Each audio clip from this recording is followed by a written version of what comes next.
Now that we've seen we conservatives and many people have been stepping up and saying, hey, there's all this critical race theory in our schools and this is a terrible thing.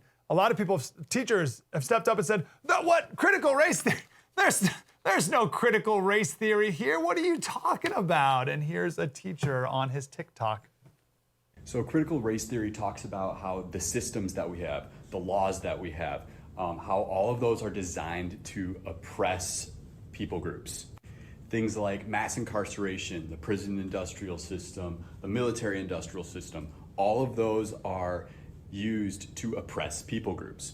By teaching this in the classroom, we can show our kids what systems need to be challenged and thought about differently. Racism isn't going to be fixed by me going down to a kid right here and saying, hey buddy, you really need to be nicer to that kid over there, even though they look a little bit different than you. We can dismantle racism by dismantling systems of oppression, not by being nice to people. It is a great head of hair, though. I'm not going to deny that. One of my favorite people, Voddie Baucham, is here, and he's got a new book. It's called Fault Lines. I always take book covers off, so this is not useful, me holding it up. But there it is, Fault Lines, the social justice movement and evangelicalism's looming catastrophe. Mr. Baucham, how are you, sir? I'm doing great, thanks. How about yourself? Really good. It's wonderful to talk to you. I'm convinced that critical race theory is a spiritual battle, and we need a spiritual mindset and spiritual solutions to it. So that's why I'm so grateful that you're on the front line, sir. Let's start from the jump, I guess. What's the difference between a critical race or a critical theory worldview and a Christian worldview? Well, critical theory, and that is the way to look at this, because critical race theory comes out of critical legal studies, but all of it goes back to critical theory writ large, which comes to us from the Frankfurt School. And the critical theory worldview says that the world is divided really into oppressors and those whom they oppress. It views the world through that lens and says that what we need to do is, problematize, criticize, is the term critical, these things so that we can work toward a revolutionary political answer, a revolutionary political overthrow of these structures that oppress. Now, from a biblical perspective, the Bible is clear that there is sin, that there is oppression, but this sin and oppression doesn't come from an ethnic group. It comes from the evil one. It is a spiritual reality, not a political reality. And man's problem is internal and not external. You don't fix man by fixing or opposing political structures. That's so the answer. But it's so obvious. So if you get rid of, so if we live in this modern world where I'm great, I'm perfect, self-esteem, all the rest, then there is no sin. So the cause of my problems must be external. Is that people's thought process? Yeah, it really is, because we don't believe in sin anymore. We don't believe that men are sinners. We believe that man is basically good. We have this sort of Rousseauian idea of who man is. And then we look at structures and we say that structures and systems are the problem. And particularly in this day and age, the structures and systems are things like the West and capitalism, and particularly America, and also Christianity. And this is what a lot of Christians don't get. They get involved with all of this, critical social justice and so on and so forth. They don't realize that when you scratch beneath the surface, that one of the oppressive hegemonic powers, according to critical social justice, is the church, is Christianity. So Christianity has to be problematized, and also overthrown, if you will, and moved from its position of authority and of power so that Christianity stops oppressing people. Amazing. Why do you think critical race theory has been embraced by so many in the church? How have so many people been tricked, or I don't even want to put a statement on it like that, but how has it gotten in the church so prevalently? Because it doesn't expose the whole lie, right? Just like any good lie, there's some element of truth. So as Christians, we know that there is injustice and we're about justice. We know that there is racism and we're about reconciliation and unity, right? We know that these things exist. We know that there is oppression and we're about deliverance from oppression. And so when critical race theory, when critical theory, these other critical pedagogy, when these things use these terms, when the critical social justice movement uses these terms, when it talks about justice, right, and social justice, it sounds good to Christians. But then I'll go a step further. You know, the overwhelming majority of Christians in this country have been educated by the government. And they've been educated in schools that have been pushing critical pedagogy for generations now. And so, you know, we already leaned in this direction, and it doesn't take much to push us over the edge. I want to ask you about justice. My family, we were listening to one of your sermons last night, cooking dinner, as we often do. And you were talking about this idea a little bit and how they've co-opted this concept of justice. And there's climate justice, right? Everything is, they put justice in front of it to, I guess, make our eyes glaze over or be in support of it, just default. What is the biblical view of justice that we need to be advocating for instead? Yeah, you need to understand that when you hear justice from the critical social justice perspective, or when you hear social justice, we're talking about redistributive justice. The idea there is that there is a lack of equity, that there are disparities between groups of people.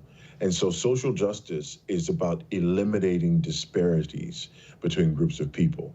And so if climate change creates disparities, then we have to deal with climate change, not to save the planet, but in order to reverse those disparities.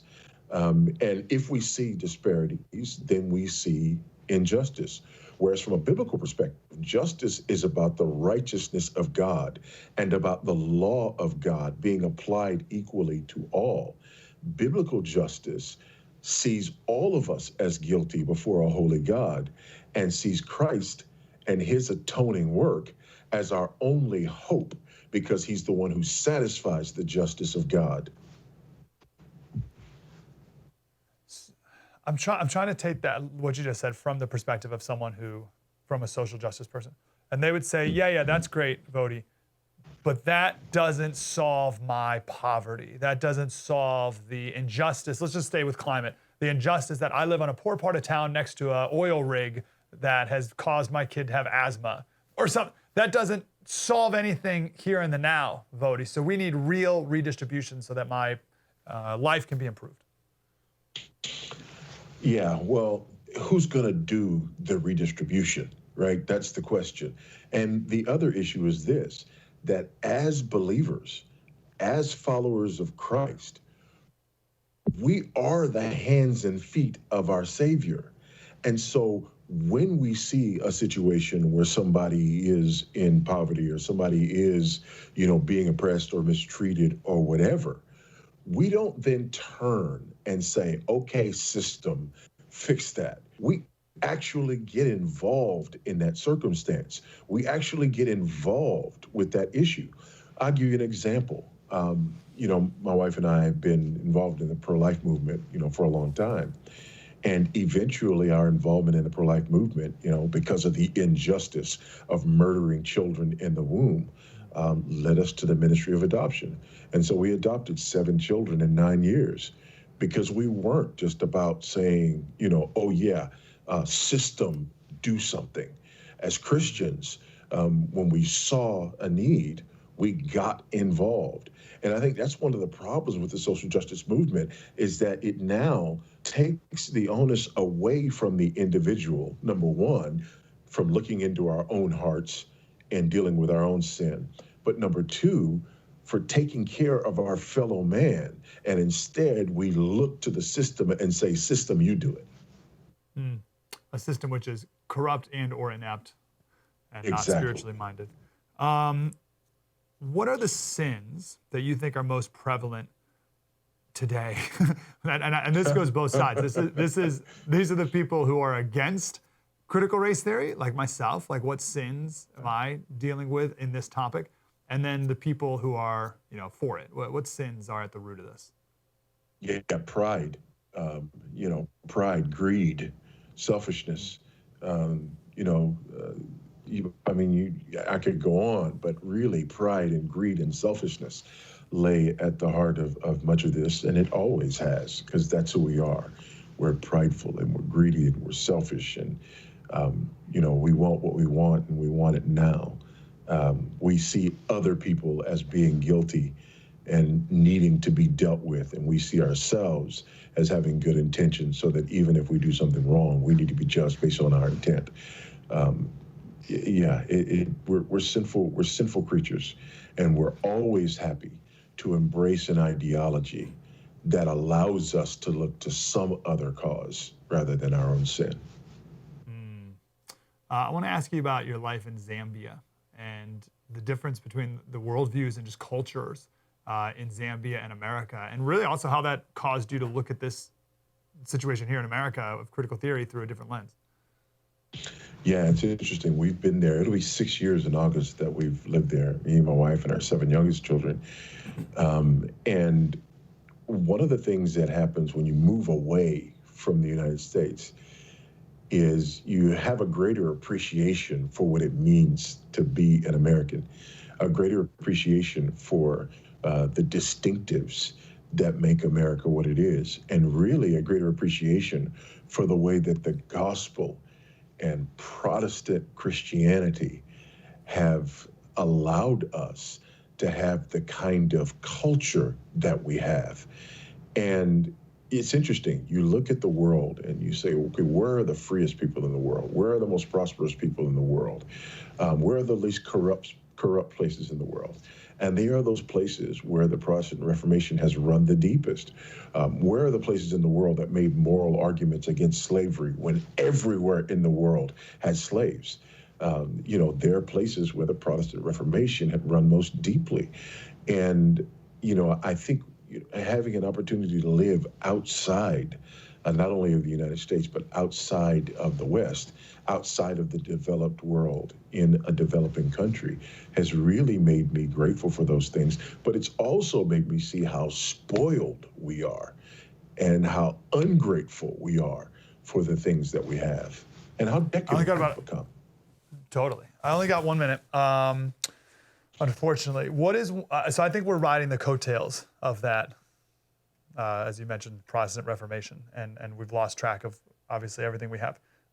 What are one of those cultural norms that we've sort of just been swimming in and we take for granted, we don't even realize that maybe they don't have in a country like Zambia and a culture like Zambia? There are a number of things, not least of which is our form of government and our form of representation that we have. And the idea that, we have this sort of, overturning of government here that a lot of people don't see. In the whole continent of Africa, I think there's only been 3 times where an incumbent has lost an election. That says a lot about the way that, countries view themselves, a way that power is held on to, and it's very different than what we see and experience in our culture. Everyone must buy the book. This is the one that you need to buy in order to understand all of it, and obviously the spiritual dimension of it, which a lot of books about critical race theory obviously don't get to. Wow, that was deep and insightful. I want more of that. Like, subscribe, get more.